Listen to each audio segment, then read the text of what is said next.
movement that happened today. Former Defence Minister and Congress stalwart AK Antony's son, Anil Antony, today joined the BJP. Anil Antony had resigned from the Congress in January after he criticised the party's decision to support the controversial BBC documentary on the Gujarat riots. He even took a jibe at some of his colleagues in that resignation letter and said that the coterie around the leadership is only keen to work with a bunch of sycophants. On the other hand, his father, AK Antony, has expressed disappointment over his son joining the BJP. Former Defence Minister feels that the decision taken by his son is completely wrong. I strongly feel it's a wrong decision. During the first Narendra Modi government onwards, they are systematically diluting diversity and secularism. Unity in diversity is the Indian concept. That is the real reason for India's unity. During independence and after independence, Nehru family treated every Indians, irrespective of their caste, religion. That is why consistently I am accepting the leadership. All right, Anil Antony is now joining us live. Anil, thank you very much for speaking with us here on CNN News 18. First things first, at around the same time that you joined the BJP, you were in the BJP party office earlier this afternoon, almost around that same time, your father, veteran of the Congress party, former multiple-time chief minister, multiple-time union minister, was in the KPCC office in Trivandrum, and he basically said that he disagrees with your decision. How is this going to, hold in the Antony household?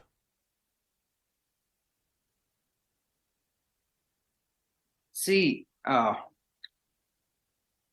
father is a person, I would say, along with my mother, I have the deepest of respect and love and regards for.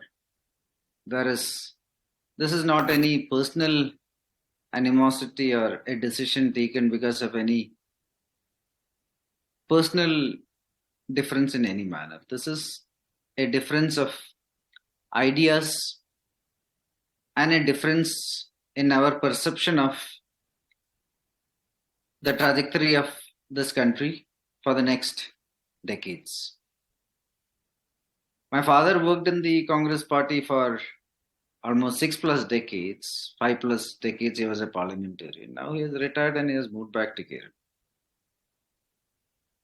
I believe that I represent a young India. India is the youngest country in the world. It's a country with almost 65% under 40, a median age of almost 27. I grew up in a Congress household, Congress family.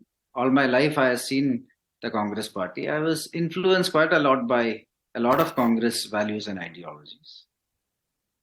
However, I would say that this is not the Congress party I knew when I was growing up, nor is this a party. This is not the Congress party that I knew even 5 years back. The current Congress party is a party that is placing the interest of 2 or 3 individuals over the interest of the broader interest of the country, core interest of the country. Mm-hmm. And this is not a party that appeals to young India in any manner.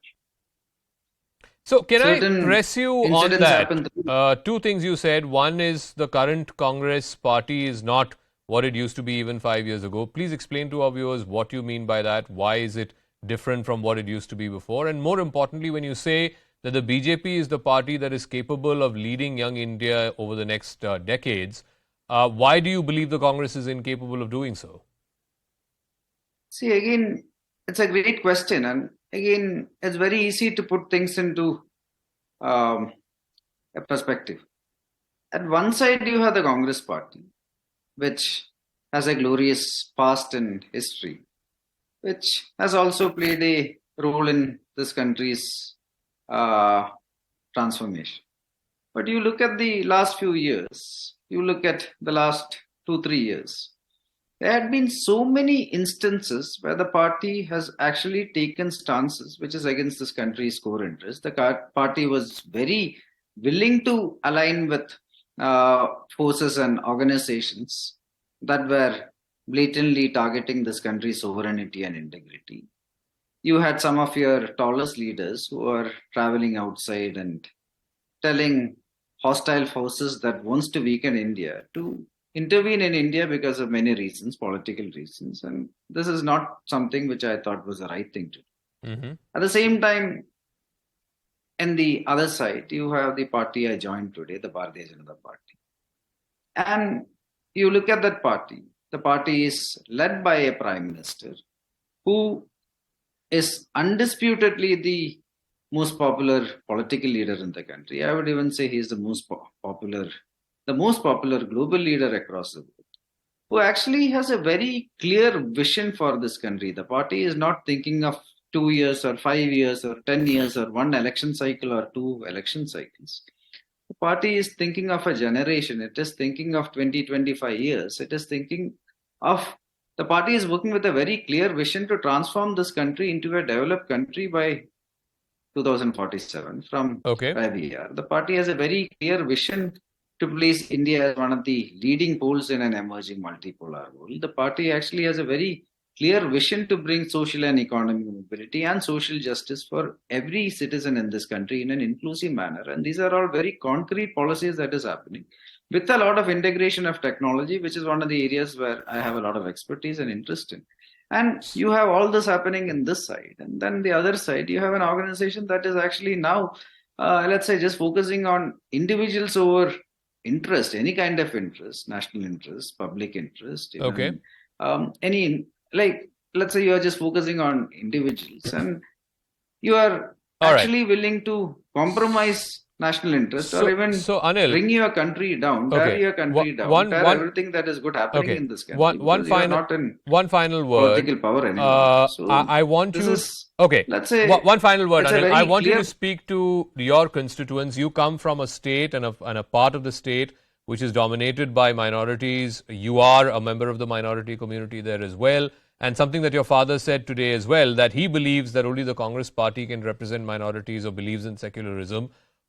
How will you speak to your constituents in your state, from the part of the state that you come from the community that you come from, as to why they should open up to the BJP?